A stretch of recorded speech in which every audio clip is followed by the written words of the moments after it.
بسم الله الرحمن الرحيم. نحن نقص عليك نبأهم بالحق. إنهم فتية آمنوا بربهم وزدناهم هدى.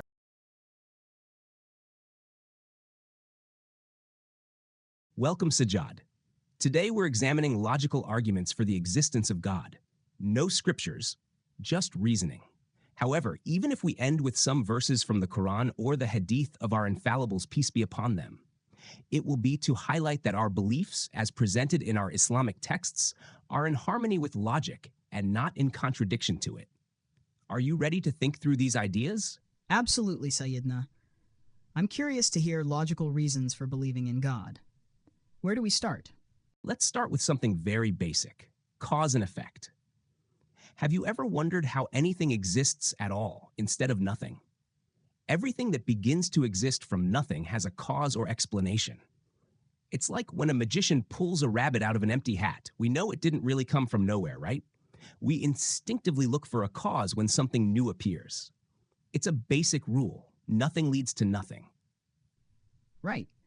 If I saw a rabbit suddenly pop onto this table, I definitely assume there's some trick or cause behind it, not that it came from absolutely nothing. Exactly. That's common sense. A thing does not pop out of nothing into existence for no reason. Now think about the universe. The universe exists, and almost everyone, including scientists with the Big Bang Theory, agrees it began at some point in time because it is expanding at a constant rate, getting bigger and bigger. So, according to logic, if the universe existed from nothing and it is moving constantly towards expansion, then it needs two critical factors: an originator and a mover who causes it to expand. This brings us to the cause and effect chain, also known as the cosmological argument.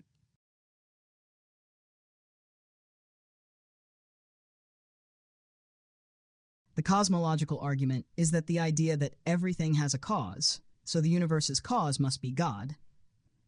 That's the general idea. Let's break it down in a more relatable way.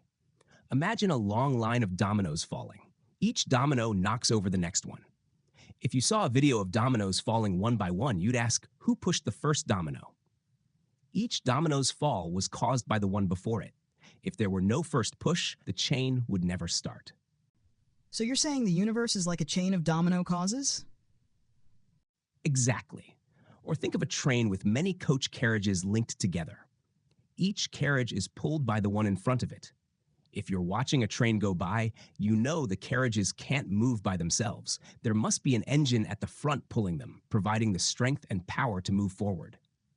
It would be absurd to think that train carriages will move independently forever without an engine pulling the first carriage. Without an engine, the entire train wouldn't move at all.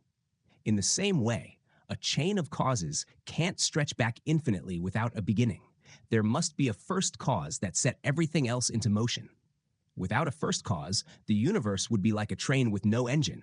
Impossible. That makes sense. You can't have an endless chain with nothing at the start.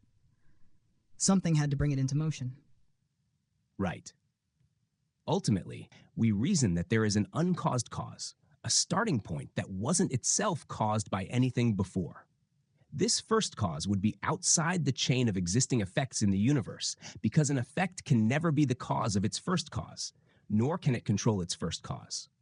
We call this first cause God. To quote one explanation, if we don't have a first cause, we end up with an endless passing of the buck, where nothing is ever fully explained. But God is the one where the buck stops here, the ultimate explanation.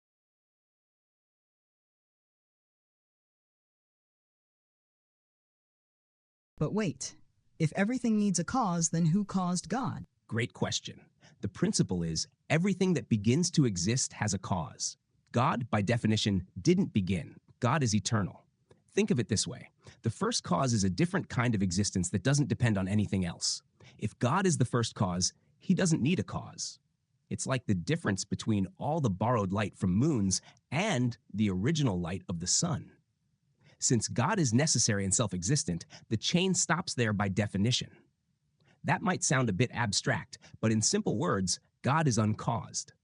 And if there were any cause above him that caused him to exist, he would be dependent on that cause. In simple words, he would be a weak creation that needed a creator to bring him into existence. Therefore, for the ultimate cause to be all-powerful, he must not be weak and dependent on any cause above him. I understand, so the cosmological argument states that the universe had a beginning cause, and God is the logical choice for an uncaused cause. Exactly. It's a purely logical argument. An infinite regress, which means going backwards forever into a similar chain of causes, is logically absurd and doesn't truly explain how anything began. A first cause provides a complete explanation. In our next session, we will discuss another argument that examines not how the universe started, but how things are arranged now.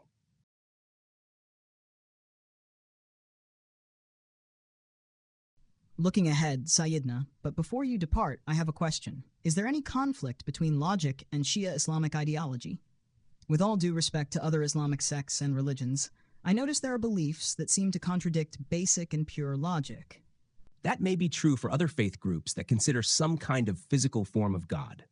However, I emphasize that our ideology and principles of faith are purely logical, and this is supported by Islamic texts from the Quran and the Hadith of our infallibles. Peace be upon them.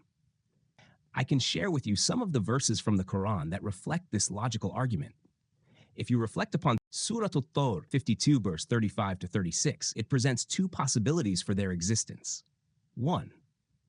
If they acknowledge that they came into existence from nothing and deny a creator who brought them into existence, then existing from nothing without a cause is logically absurd and contradicts the principle of causality. 2.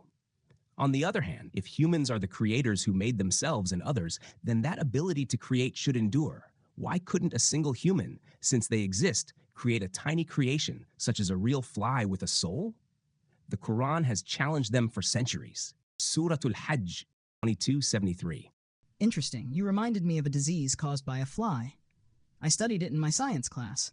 I was wondering if a small fly carrying a deadly germ could cause death.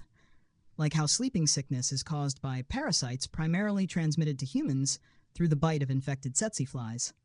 Therefore, humans' weakness reveals their inability to be actual creators. The potential destruction of these humans highlights mankind's weakness in creating or even surviving beyond the lifespan that the Creator has determined. Exactly, Sajjad. So the logical conclusion is that humans are not created from nothing, because nothing itself is nothing and cannot create anything. It is logically absurd even to consider such a notion.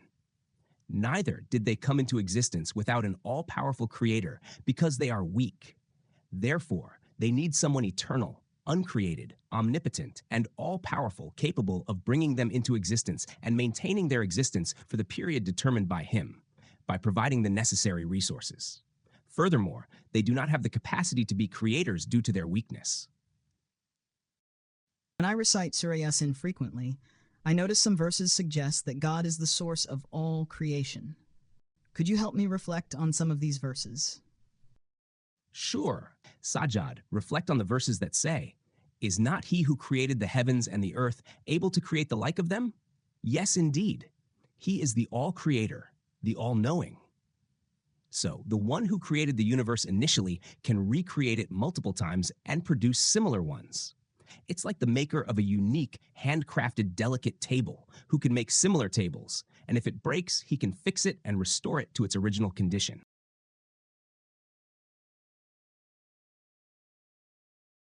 Thank you, Sayyidna. That clarifies things.